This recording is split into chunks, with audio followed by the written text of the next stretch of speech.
এরপরে আমি তাদের মুখের পরিবর্তন দেখলাম। মুখ দিয়ে রক্ত পড়ছে আর চোখগুলো লাল টকটকে হয়ে আছে। সময়টা আষাঢ় মাস, অনেক জোরে বাইরে বৃষ্টি হচ্ছে। আমরা গ্রামের কয়েকজন যুবক মিলে চায়ের দোকানে বসে গল্প করে সময় ব্যয় করছি। এই বর্ষার রাতে তেলে ভাজা ও চায়ের সাথে যেটা সব থেকে বেশি মানায় সেটা হচ্ছে ভূতের গল্প। তা হঠাৎ ইমন ভাই আমাকে বলে উঠল, কি সোহাগ ভাই, বলছিলেন যে আপনার সঙ্গে কি যেন ভৌতিক এক ঘটনা ঘটে গেছিল। আজ কিন্তু আপনাকে সেটা বলতেই হবে। আচ্ছা ঠিক আছে, বলছি তাহলে।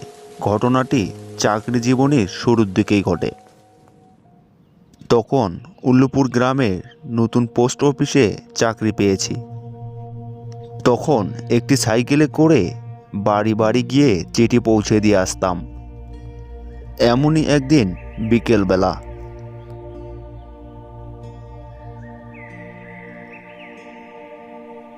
বাবু, এই নিন আপনার চা। তুমি এখন চা নিয়ে আসলে? আমার তো এখনই একটা চিঠি নিয়ে যেতে হবে। দাও তাহলে, চা খেয়ে বরং রওনা হই। চিঠিটা কাল সকালে দিয়ে আসলে হতো না? কিন্তু কেন? এখন বকুলপুর গ্রামে গিয়ে চিঠি দিয়ে আসতে আসতে তো সন্ধ্যা হয়ে যাবে। তার মধ্যে আবার ঝড় বৃষ্টির সময়। ওদিকের রাস্তাটা আবার ভালো না। লোকে বলে ওদিকের এলাকায় নাকি ভূতের উপদ্রব আছে। কি যে বলো না, এসব নিয়ে তুমি চিন্তা করো না, আমি রাত হওয়ার আগেই ফিরে আসব। আর কোনো কথা না বাড়িয়ে আমি সাইকেলটা নিয়ে চললাম বকুলপুরের উদ্দেশ্যে। আকাশটা তখন বেশ ভালোই ছিল। চিঠির ঠিকানায় পৌঁছতে প্রায় 1.5 ঘন্টার মতো সময় লাগলো। কিন্তু তখন আকাশের পশ্চিম দিকটাতে বেশ ভালোই মেঘ জমেছে। কেউ কি আছেন? বাড়ির সামনে দাঁড়িয়ে বেশ কয়েকবার ডাক দেওয়ার পর একটা ভদ্রলোক বাহিরে আসলো। আপনাদের ঠিকানায় একটা চিঠি এসেছে। ও আচ্ছা, আপনি তাহলে এখানকার নতুন পোস্টমাস্টার। ধন্যবাদ। তা আপনি এই চিঠিটা কাল সকালে দিলেই পারতেন। এখন আপনার ফিরতে তো অনেক রাত হয়ে যাবে। তাছাড়া এই গ্রামে আসার মাঝে যে জঙ্গলটি পড়ে, ওই জঙ্গলটিও আবার ভালো না। আজকের রাতটা না হয় আমার বাড়িতে থেকে যান। না না, শুধু শুধু এসবের দরকার নেই। আমি সময় মতো বাড়ি পৌঁছে যাব। ধন্যবাদ আপনাকে। এরপর আর দেরি না করে সাইকেলটা নিয়ে বাড়ির উদ্দেশ্যে বেরিয়ে পড়লাম।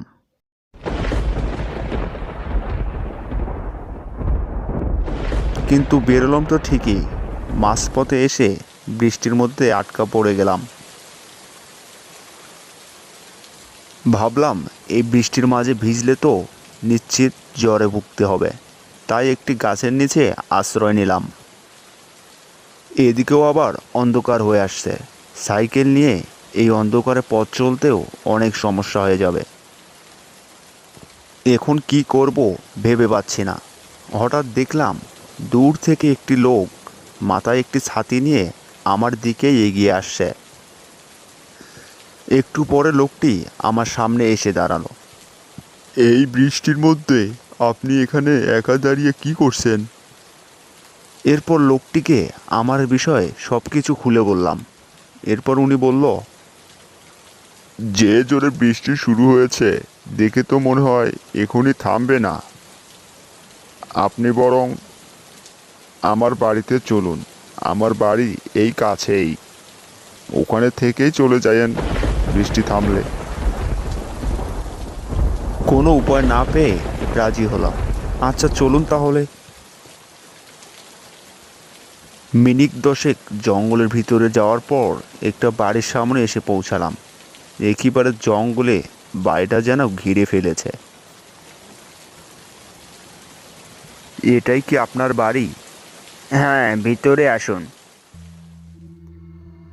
ভিতরে আসার পর দেখলাম একজন মহিলা দাঁড়িয়ে আছে। ভিতরে ঢুকেই আশ্চর্য হলাম, কারণ ঘরের মধ্যে কোনো আসবাবপত্রই ছিল না, সম্পূর্ণ ঘর ফাঁকা ছিল। এরপর পাশের ঘরে আমাকে বসতে দিল। আপনি বসুন এখানে, দেখি আপনার জন্য কোনো খাবারের ব্যবস্থা করতে পারি কি না। কি যে বলেন আপনি, এসবের কোনো দরকার নেই, থাক। না না, তা বললে কি আর হয়। এরপর লোকটি রুম থেকে বেরিয়ে গেল। বৃষ্টিতে আমার গা পুরোই ভিজে গেছে। একটি শুকনো তোয়ালে হলে অন্তত মাথাটা মুছতে পারতাম। লোকটিকে গিয়ে গামছা অথবা একটা তোয়ালের কথা বলি। এরপর ঘর থেকে বের হলাম, আর দেখতে পেলাম পাশের ঘরের দরজাটা হালকা খোলা। ওই ঘর থেকে কেমন যেন এক অদ্ভুত আওয়াজ ভেসে আসছে। তাই দরজার পাশে গিয়ে দেখতে লাগলাম, কিন্তু যা দেখলাম তা দেখার জন্য কখনোই প্রস্তুত ছিলাম না। তাড়াতাড়ি করো, তাড়াতাড়ি, অনেক দিন পর একটা মানুষ পেয়েছি। আজকাল তো এদিকে কোনো মানুষই আসে না। কতদিন পর মানুষের রক্ত খাবো। এরপরে আমি তাদের মুখের পরিবর্তন দেখলাম। মুখ দিয়ে রক্ত পড়ছে আর চোখগুলো লাল টকটকে হয়ে আছে। এরপর বুঝতে পারলাম ওরা আমাকে মারার জন্য এখানে নিয়ে এসেছে। তাই এখান থেকে যেভাবেই হোক আমাকে বের হতেই হবে। বাইরে দরজার দিকে তাকাতেই দেখলাম বড় একটি তালা লাগানো, যা আমার পক্ষে কখনোই ভাঙা সম্ভব নয়। লোকটি আমার ঘরে আসার শব্দ শুনে আমি এমনভাবে ঘরে বসে রইলাম যেন কিছুই দেখিনি।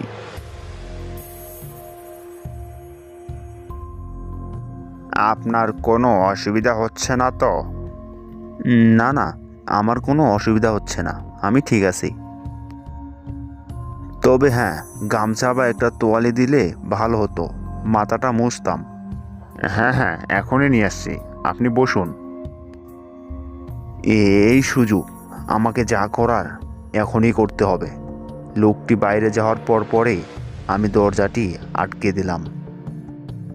এরপর ঘরের আশেপাশে তাকাতেই চোখে পড়ল কাঠের জানালা। কাঠের জানালাটি প্রায় ভাঙা। জানালাটির কাছে গিয়ে একটু বল প্রয়োগ করতেই বেশ কিছু অংশ ভেঙে আসলো। জানালার অনেকটুকু ভেঙে ফেলেছি। যেভাবে হোক আমাকে এখান থেকে বেরোতেই হবে। এরপর জানালা দিয়ে বেরোনোর চেষ্টা করছি।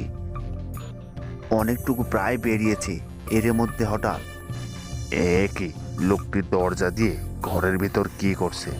আপনার জন্য গামছা নিয়ে এসেছি, দরজাটা একটু খুলুন।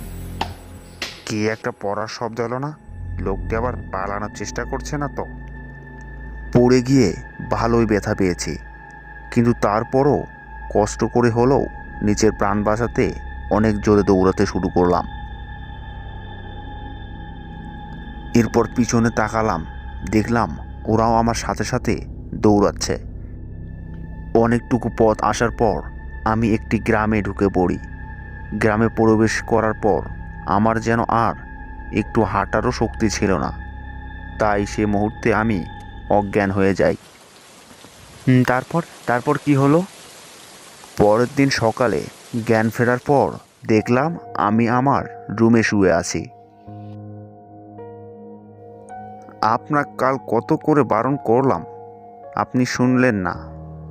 আপনার আসতে দেরি হচ্ছে দেখে আমি একটু এগোচ্ছিলাম, তখনই দেখতে পেলাম সামনের গ্রামের রাস্তার একটি পাশে আপনি পড়ে আছেন। এরপর আমি গত রাতের সব ঘটনা ওই গ্রামের লোকদেরকে খুলে বলি। এরপর গ্রামবাসীর কাছ থেকে শুনতে পাই এই গ্রামে রোহান নামের একজন লোক বাস করত। অনেক বছর আগে খাজনার টাকা পরিশোধ করতে না পারায় এখানকার জমিদার তার কাছ থেকে সব সম্পত্তি, ঘর বাড়ি কেড়ে নেয় এবং তাদেরকে চোরের অপবাদ দিয়ে ওই গ্রাম থেকে তাড়িয়ে দেয়। এরপর ওরা দুজনই ওই জঙ্গলে গিয়ে একটি বাসা বাঁধে। মিথ্যা অপবাদ ও যন্ত্রণা সহ করতে না পেরে ওরা এই আত্মহত্যাকেই বেছে নেয়। এরপর ওরা দুজনই ওখানে আত্মহত্যা করে। ওদের আত্মা যেন এখনো শান্তি পায়নি, তাই এখনো ওই বাড়িতে ঘুরে বেড়ায়।